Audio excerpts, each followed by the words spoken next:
Et Al-Mufaddal ibn Omar l'interroge à ce sujet et le croyant lui dit « Je commande aux arbres, et je commande au vent, et je commande à la terre, et ils m'obéissent. » Et Al-Mufaddal ibn Omar était choqué. Il se tourne vers l'imam as-Sadiq et l'imam as-Sadiq alayhi salam sourit et dit « Il a dit la vérité ». Puis le croyant ajoute « Il y a aussi quelque chose de plus grand que cela qui m'obéit ». Al-Mufaddal ibn Omar demande « Qu'est-ce qui t'obéit » Et il répond « Les cieux et l'enfer m'obéissent également et agissent selon mes commandements ». Puis il dit « Et sais-tu ce qui m'obéit encore davantage ?» Al-Mufaddal ibn Omar demande « Quoi ?» Et il répond « Allah subhanahu wa ta'ala, le Seigneur des mondes, m'obéit. »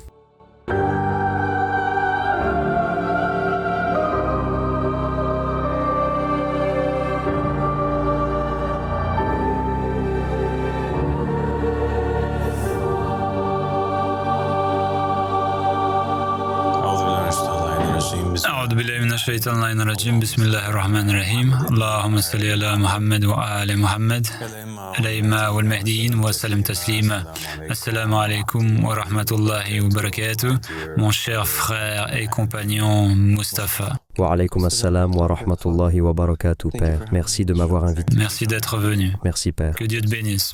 Donc aujourd'hui, nous allons parler d'un sujet très important, et ce sujet concerne nos devoirs en tant que croyants. Nous avons beaucoup parlé dans les épisodes précédents, diffusés sur cette chaîne, de la manière dont le croyant a un devoir et que la religion est plus qu'une simple question d'observation d'un certain ensemble de rituels, mais plutôt c'est que l'individu a une mission. La mission et l'objectif de la religion sont de se rapprocher d'Allah subhanahu wa ta'ala, d'atteindre le plus près possible de lui, afin que nous puissions à la fin recevoir la récompense ultime. Et c'est que Dieu nous donne lui-même sa propre personne. Et nous avons parlé de la manière dont il existe ces degrés variés, et beaucoup de gens ont posé des questions et envoyé des courriels ou commenté sur la chaîne en demandant « Eh bien, comment est-ce que je m'élève à la fin ?» Je comprends les détails techniques, je comprends la théorie générale, je suis convaincu, mais comment puis-je maintenant de manière pratique faire des pas pour m'élever. Et cela m'a rappelé un passage dans l'un des chapitres d'Al-Hafd al-Sharif où Al-Mufaddal ibn Omar avait cette conversation avec l'imam as-Sadiq alayhi salam. Et l'imam as-Sadiq alayhi salam explique à Mufaddal ibn Omar que le plus petit de tous les degrés était qu'une personne soit un croyant qui se soumette, qui observe la prière, qui donne la charité, qui fasse le pèlerinage et qui accomplisse ces 5 piliers de l'islam. Ainsi, observer les rituels dans la religion et le tout, c'est le degré le plus basique, le tout premier degré. C'est l'enveloppe extérieure de la religion, c'est l'extérieur de celle-ci, c'est le début du chemin. Alors, quelles sont les étapes que l'on doit franchir pour passer d'un degré à un autre? Et c'est là que l'on commence à aborder les tâches et les commandements plus difficiles et plus exigeants que l'on doit observer. Et l'un d'eux est l'observation des droits des croyants les uns envers les autres. L'observation des droits des croyants. Le respect du droit de ton frère ou de ta sœur. Et lorsque nous abordons ce sujet particulier, les narrations à ce sujet sont extrêmement vastes, elles sont effrayantes et très dangereuses. Car le prophète Mohammed sallallahu alayhi wa alayhi a en quelque sorte déclaré que quiconque coupe ses relations avec son frère ou sa sœur coupe ses relations avec l'imam de son temps. Et quiconque coupe ses relations avec l'imam de son temps a coupé ses relations avec Allah subhanahu wa ta'ala et par conséquent est sorti de la religion. Il existe donc cette connexion inhérente entre le croyant et son frère ou sa sœur et entre le croyant et l'imam. Si vous pouvez l'imaginer par exemple comme un ensemble de guirlandes de Noël que vous devez connecter les unes aux autres, n'est-ce pas? Et si vous retirez un ensemble de la ligne qui va jusqu'à la source d'électricité, l'alimentation est coupée pour toutes celles qui suivent ou pour toutes les pièces restantes des guirlandes de Noël qui viennent après la pièce que vous avez déconnectée. Et donc, il est très important que pour que l'électricité ou que la lumière aille de l'imam et vous touche, elle doit également toucher votre frère croyant.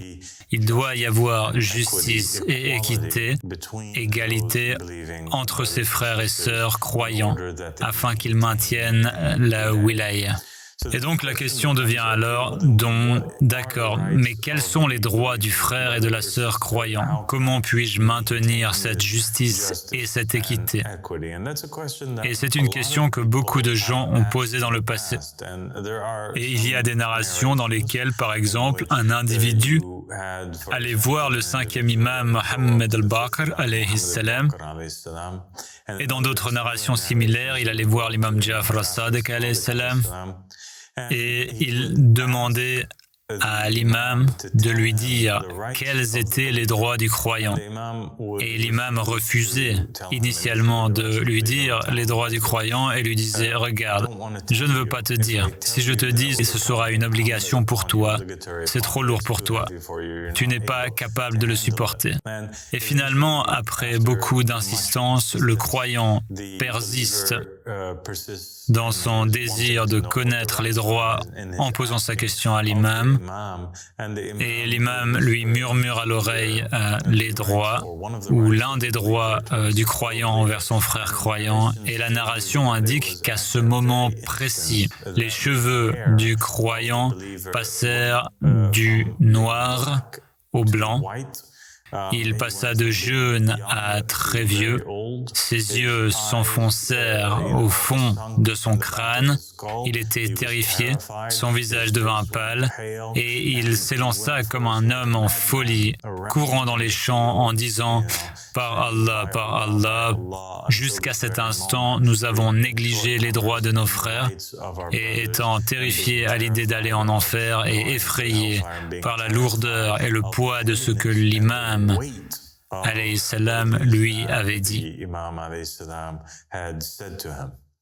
Il existe d'autres narrations qui assimilent directement les droits du frère croyant à Allah subhanahu wa ta'ala ou ceux du frère et de la sœur croyant à Allah subhanahu wa ta'ala. Par exemple, il y a cette narration où une personne maintenant décédée est en train d'être jugée par Allah subhanahu wa ta'ala dans l'au-delà, se tient devant Dieu et Dieu est mécontent avec lui. Il n'est pas autorisé à traverser et à échapper au tourment et au châtiment de l'incertitude de l'au-delà. Et il est en train d'être jugé. Et Dieu, lors du jugement, lui demande « Pourquoi ne m'as-tu pas nourri ?» Et le serviteur devient terrifié. Et il dit « Comment puis-je te nourrir alors que tu es le Seigneur des mondes et que tu es Dieu et que tu n'as pas besoin de nourriture ?» Et Allah subhanahu wa ta'ala lui répond « Non, tu ne m'as pas nourri quand j'avais faim. » Puis il lui rappelle un moment où il avait un de ses frères croyants qui avait faim ou avait exprimé qu'il avait faim, ou bien le frère croyant n'a pas appelé alors qu'il mangeait son propre repas chaud chez lui. Il n'a pas pris la peine de vérifier et de s'assurer qu'il avait quelque chose à manger. Et ensuite, Allah lui demande « Pourquoi ne m'as-tu pas donné à boire quand j'avais soif ?» Et le croyant dira alors, « Oh Allah, ô Dieu, mon Dieu, comment pourrais-je te donner à boire alors que tu es le Seigneur des mondes et que tu n'as pas besoin d'eau? Oh, toi, tu es exalté au-dessus de l'acte de boire. » Et Allah lui répondra, « Non, il y a eu un moment où j'avais soif. Tu avais ton frère qui était extrêmement assoiffé et tu avais toutes ces boissons, tu ne lui en as pas offert. » Et la narration continue et il demande « Pourquoi ne m'as-tu pas habillé ?» Et ensuite il fait référence à un croyant qui n'avait pas de vêtements et qui avait besoin d'être habillé. Il lui dit « Pourquoi ne m'as-tu pas rendu visite quand j'étais malade ?» Et il lui rappelle un autre frère croyant qui était malade et qui n'a pas été visité par le croyant. Et donc Allah subhanahu wa ta'ala dans une autre narration dit qu'il peut être trouvé dans la maison du malade parmi les frères croyants, il peut être trouvé dans la maison du pauvre parmi les frères croyants, il peut être trouvé partout essentiellement où il y a un frère ou une sœur croyant ou croyante qui a un besoin et que ce besoin n'est pas satisfait.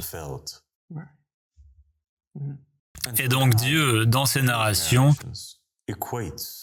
relate et déclare très clairement que le manquement envers le frère ou la sœur croyant est un manquement envers Allah subhanahu wa ta'ala lui-même. Et l'implication de la narration est très claire concernant les droits du croyant. Et cela est expliqué et déclaré très clairement dans d'autres narrations, et ils sont que le droit d'un croyant sur son frère croyant ou sa sœur croyante, et qu'il ne mange pas, à moins de s'assurer que ses frères et sœurs croyants mangent, qu'il ne porte aucun vêtement de qualité particulière, à moins de s'assurer que ses frères et sœurs ont des vêtements de la même qualité, que le frère croyant ne boit pas, ne dort pas, ne se marie même pas, à moins de s'assurer que ses frères et sœurs croyants ont une maison où ils peuvent dormir dans un lit chaud et qu'ils ont toutes les choses que ce frère croyant a. Il semble que lorsque Dieu relate cela à ses serviteurs, il demande que tu traites ton frère croyant mieux que toi-même, comme si tu traitais Dieu. Exactement. Et c'est tout à fait juste. Pour être un musulman, tu dois, pour être un musulman, pour passer du niveau d'esclave à celui de personne libre,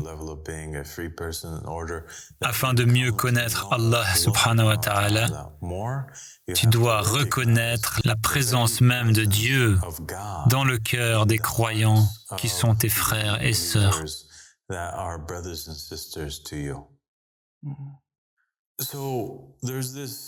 Donc, il y a cet incident qui s'est produit dans la vie du prophète Mohammed sallallahu alayhi wa sallam, qui aussi illustre jusqu'où vont ses droits.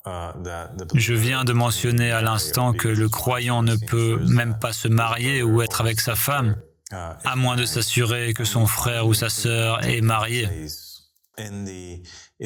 Et nous voyons que cela se produit lors des événements qui ont suivi la migration du prophète Mohammed sallallahu alayhi wa sallam de la Mecque à Médine. Donc au départ, le prophète était à la Mecque. Il prêchait la da'wa en secret pendant 13 ans. La plupart des personnes qui adoptaient la religion ou la foi étaient des individus appauvris, des gens défavorisés dans la société, des pauvres, des esclaves, etc. Et c'est à ces individus que le prophète prêchait. Ils acceptaient, il leur prêchait l'égalité, il leur prêchait la liberté de l'esclavage, et tous ont accepté cette da'wa, son appel et sa religion. Finalement, après que les Mécois et les Quraysh commencent à assassiner et à tuer les adeptes de la foi et qu'une grande pression s'abatte sur les premiers membres de la religion de l'islam, le prophète décide de rassembler ses fidèles et de migrer de la Mecque à Yathrib, qui sera rebaptisée Médine ou la ville du prophète. Et lorsqu'il arrive là-bas avec ses compagnons et qu'il émigre à Médine, il est accueilli par de nombreux croyants sur place qui sont bien plus riches que ceux qui ont migré avec lui. Et ils avaient leur propre ville. Et ils remirent les clés de cette ville au prophète Mohammed, qui devient alors le dirigeant de facto de cette ville et de cette terre. Et maintenant, la population de la ville est désormais divisée en deux groupes. Un groupe appelé les Muhajirin, ou ceux qui ont migré, et un autre groupe appelé les Ansar. Les Ansar étaient les habitants de Yathrib, ou les habitants de Médine, qui avaient accepté le message du prophète, ouvert leur ville et eux-mêmes, et accueilli le prophète et ses compagnons à bras ouverts.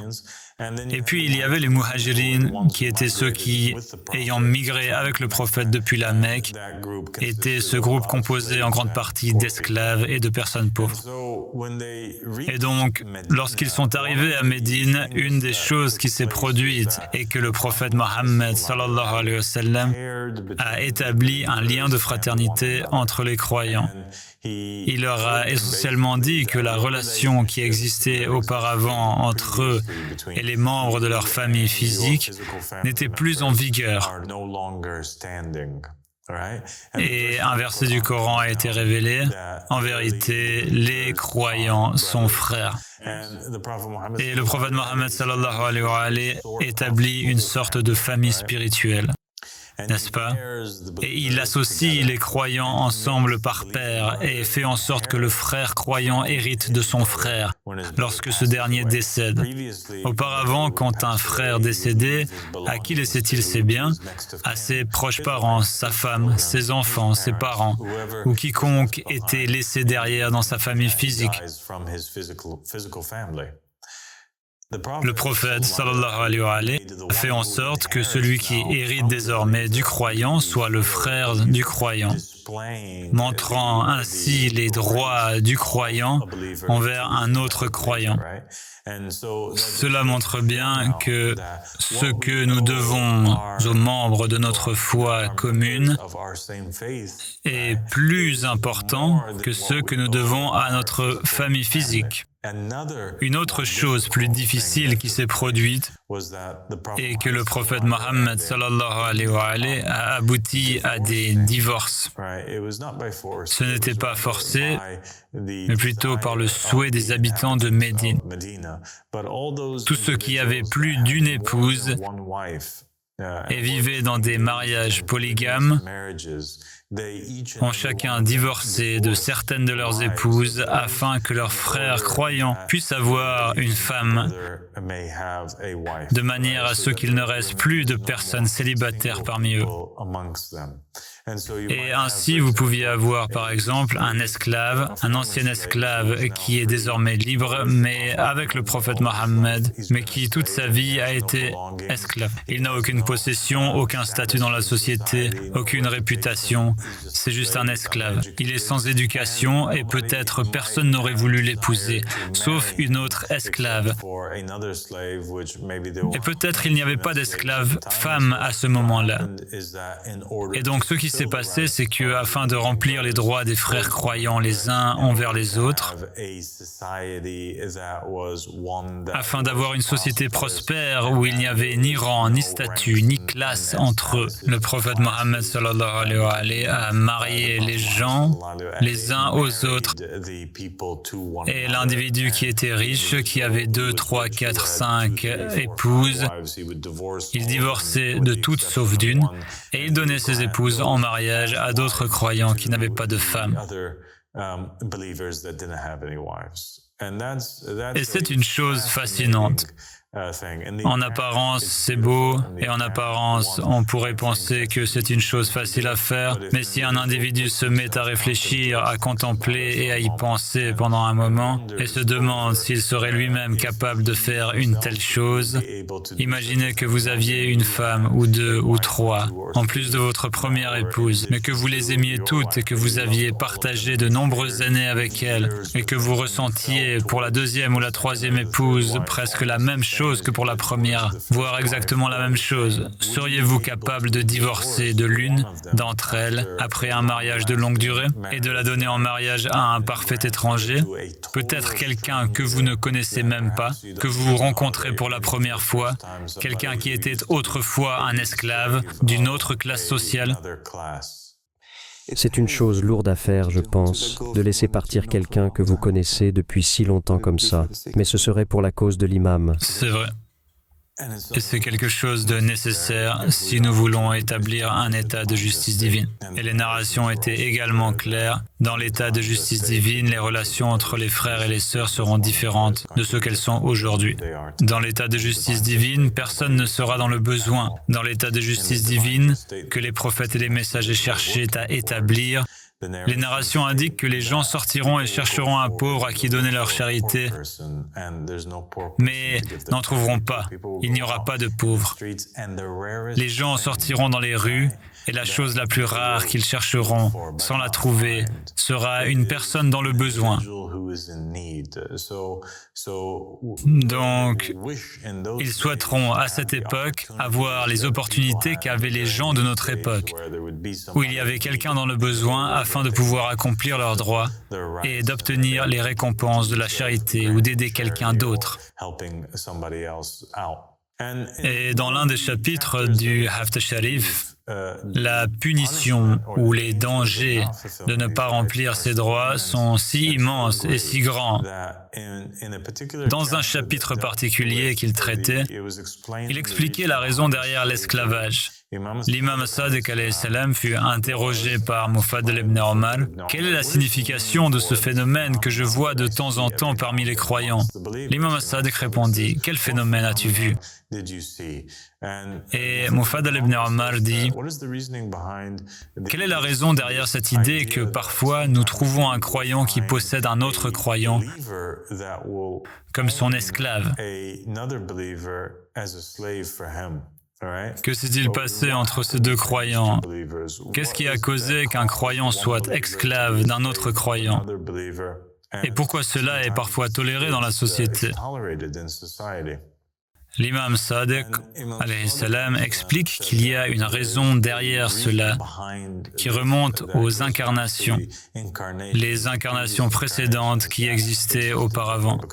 Car tout le livre de Haftarh Sharif parle essentiellement des différents types d'incarnations dans lesquelles un individu peut s'incarner et des raisons intérieures, ésotériques, expliquant pourquoi les choses sont comme elles le sont. Et donc, l'imam Sadiq alayhi salam dit que le croyant qui est maintenant esclave était, dans une vie antérieure, le frère du croyant qui le possède aujourd'hui. Mais dans cette incarnation, l'esclave d'aujourd'hui était un croyant riche. Et son frère qui le possède aujourd'hui était pauvre. Et il souhaitait toujours dans son cœur qu'il puisse recevoir un peu de bonté, un peu de charité, qu'il puisse recevoir une aide de la part de son frère croyant. Mais ce frère manquait toujours à son devoir envers lui. Il ne le remplissait pas, il ne remplissait pas ses devoirs, ne le nourrissait pas, ne l'habillait pas, ne lui accordait aucune bonté, mais au contraire, il l'utilisait et le fatiguait. Ce croyant lui disait toujours « Eh, pourquoi ne vas-tu pas faire ceci pour moi? Pourquoi ne vas-tu pas faire cela pour moi ?» Mais il ne partageait jamais sa richesse avec lui. Et à cause des manquements de ce croyant envers son frère croyant, Allah subhanahu wa ta'ala s'est mis en colère et il ne l'a pas laissé passer. La justice devait être rendue et le karma est entré en jeu. Et dans cette incarnation, ce croyant s'est retrouvé né comme un esclave appartenant au premier croyant. Autrement dit, le croyant riche s'était réincarné comme esclave et le croyant pauvre s'était réincarné comme le propriétaire de l'esclave croyant, afin qu'il puisse le servir et qu'il devienne tout aussi fatigué en essayant d'obtenir de lui de la bonté, tout comme l'inverse était vrai dans l'incarnation précédente. Et Mufaddal ibn Omar fut terrifié par cela. Il lui dit, « Mais mon maître, est-il possible qu'il y ait des gens qui puissent réellement remplir ces droits ?» Et l'imam lui expliqua qu'il existe des gens qui ont rempli les droits des croyants. Il n'y en a pas beaucoup, car le Maître, Dieu, le grand roi, l'imam, est obéi davantage dans les cieux que sur la terre. Les anges d'en haut obéissent et les esprits dans l'au-delà obéissent à l'imam et ils obéissent à Allah subhanahu wa ta'ala bien plus que les créatures de ce royaume physique ou de cette réalité. Et ils connaissent Dieu davantage, ils connaissent l'imam et sa réalité plus que les créatures qui sont ici.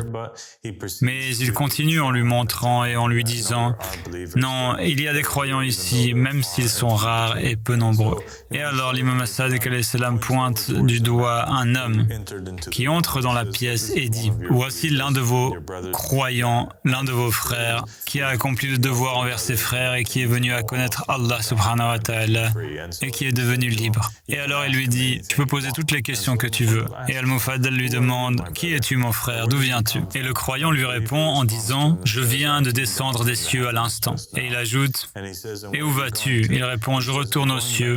Je suis juste venu envoyer des salams à mon maître, l'imam As-Sadiq alayhi salam. »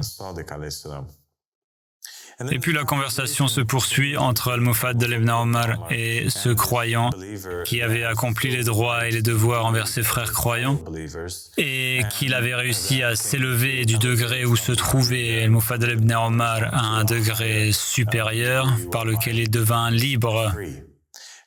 Et essentiellement, en résumé pour cet individu, en accomplissant les droits des croyants, il a reconnu Allah subhanahu wa ta'ala et a appris à le connaître davantage. Il s'est élevé en degré. Il s'est rapproché d'Allah subhanahu wa ta'ala et grâce à ses actes d'obéissance envers Dieu et à l'accomplissement des droits du croyant, il atteignit un niveau où il possédait une puissance immense. Et Mufaddal ibn Omar l'interrogea à ce sujet. Et le croyant lui répondit, « Je commande aux arbres, et je commande au vent, et je commande à la terre, et tous m'obéissent. » Et Mufaddal ibn Omar fut stupéfait. Il regarda l'imam As-Sadiq alayhi salam, et l'imam As-Sadiq sourit et dit, « Il dit la vérité. » Et puis le croyant ajouta, « Et il y a aussi des choses plus grandes que ceux-là qui m'obéissent. » Al-Mufaddal ibn Omar demanda, « Qu'est-ce qui t'obéit ?» Et il répondit, « Les cieux et l'enfer. Ils m'obéissent également, et ils travaillent selon mon commandement. » Et il continua et dit, « Et sais-tu ce qui m'obéit encore plus que cela ?» Mufaddal ibn Omar demanda quoi. Il répondit, « Allah subhanahu wa ta'ala, le Seigneur des mondes m'obéit. » Et Mufaddal ibn Omar dit, « Et comment Dieu t'obéit-il » Et il lui répondit, « Je demande à Dieu quoi que ce soit et il me l'accorde. » Et c'est là que réside le grand secret. Le grand secret qui devrait être une clé, et c'est un joyau et une perle que nous donnons dans cet épisode à tous les croyants qui sont là et qui regardent. Essentiellement, ce qui était enseigné par ce croyant maintenant libéré à Al-Mufaddal ibn Omar, c'était quoi? C'était que si tu obéis à Allah subhanahu wa ta'ala en toutes choses, si tu es généreux et que tu gardes ses commandements envers ses créatures, si tu ne faiblis pas, si tu ne dis jamais non, Allah subhanahu wa ta'ala est plus généreux que toi et il te récompensera de ta générosité par sa générosité, qui est bien plus grande.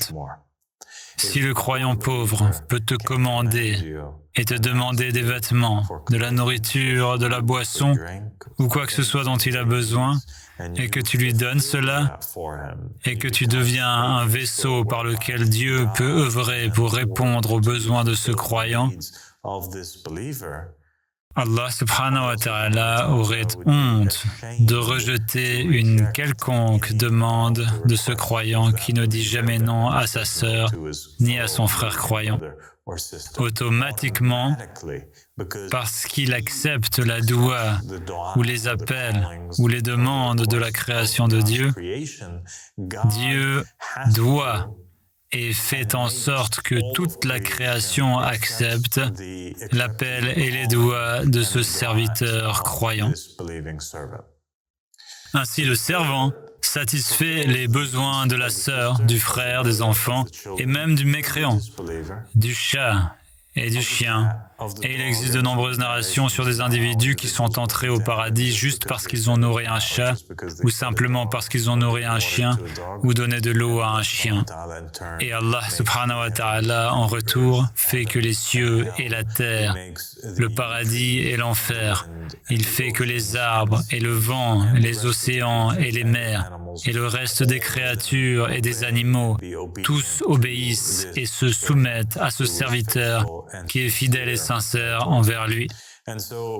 Et donc, c'est quelque chose qui est obligatoire pour s'élever. Si vous ne remplissez pas ces droits et ne passez pas à l'étape suivante, alors vous êtes condamné à une rétribution karmique par laquelle vous continuerez à vous réincarner sur cette terre. Et vous devez rembourser votre dette envers vos frères et sœurs croyants que vous avez rencontrés et dont vous n'avez pas satisfait les droits. Et donc, imaginez l'ampleur de cette affaire et ce qu'elle exige. Je pense que c'est véritablement l'essence de la religion de l'islam. Et même le prophète Mohammed sallallahu alayhi wa sallam, dans une narration, déclare que lorsque vous voyez une personne pauvre, sachez qu'une personne riche a pris plus que sa part. Dans cette narration, dans ces paroles, il attribue la responsabilité des pauvres aux riches. Si vous avez un frère croyant qui ne satisfait pas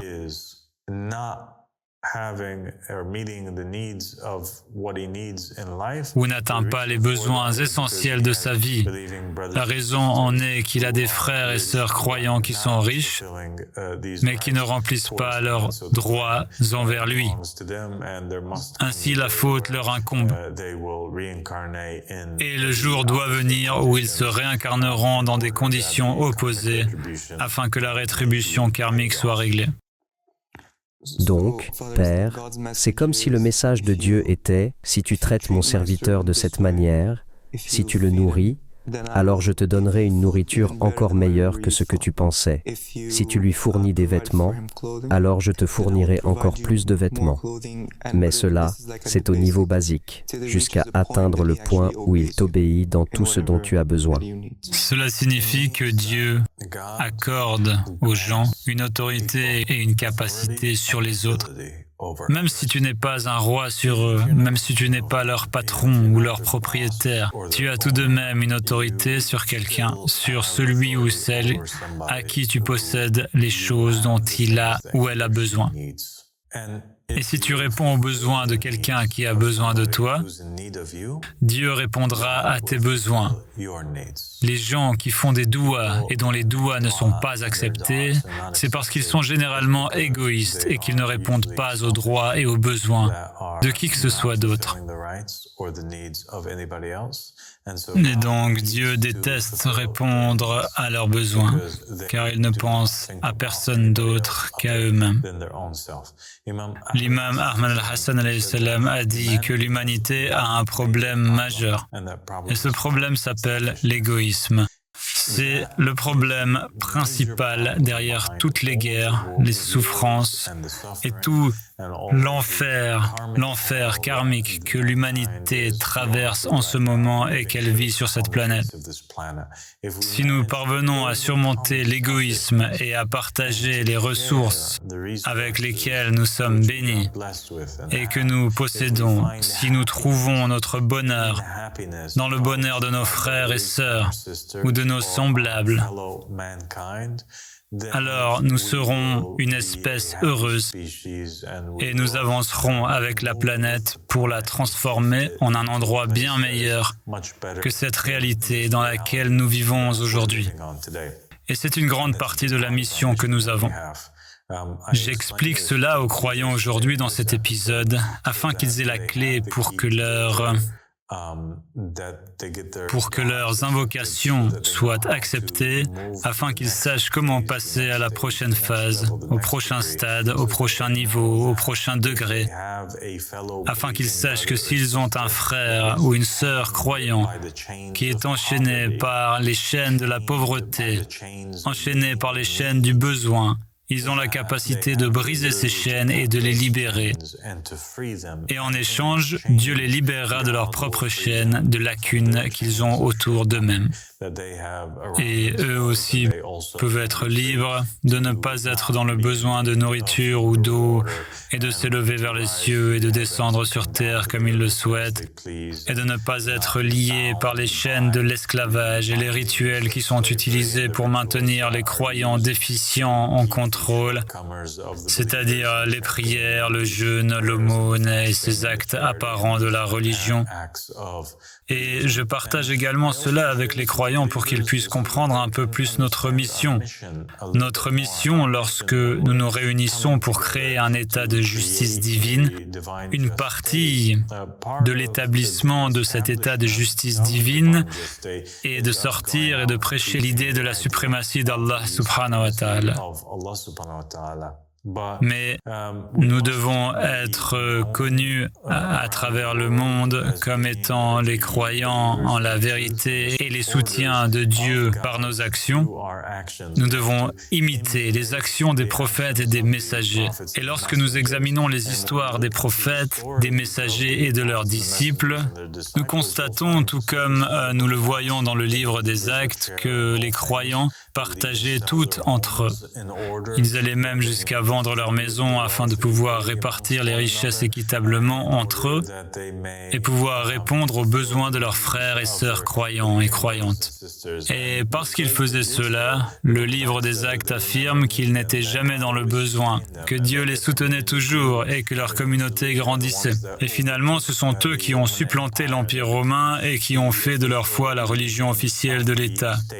Et donc, c'est exactement la même chose que nous essayons d'établir ici. Et l'établissement de cet objectif n'est pas possible simplement en mettant des autocollants sur des voitures, en informant les gens de la vérité, en réalisant des vidéos sur YouTube ou en prêchant à des individus. Mais il doit y avoir des actions qui accompagnent cela, et les actions qui conviendraient pour œuvrer à l'établissement d'un état de justice divine consistent à ce que les croyants se traitent les uns les autres comme ils se traiteraient eux-mêmes. Ils devraient réellement s'acquitter des droits des uns des autres, comme s'ils s'acquittaient des droits de Dieu, car Dieu réside dans le cœur et les esprits de ces différents croyants, n'est-ce pas?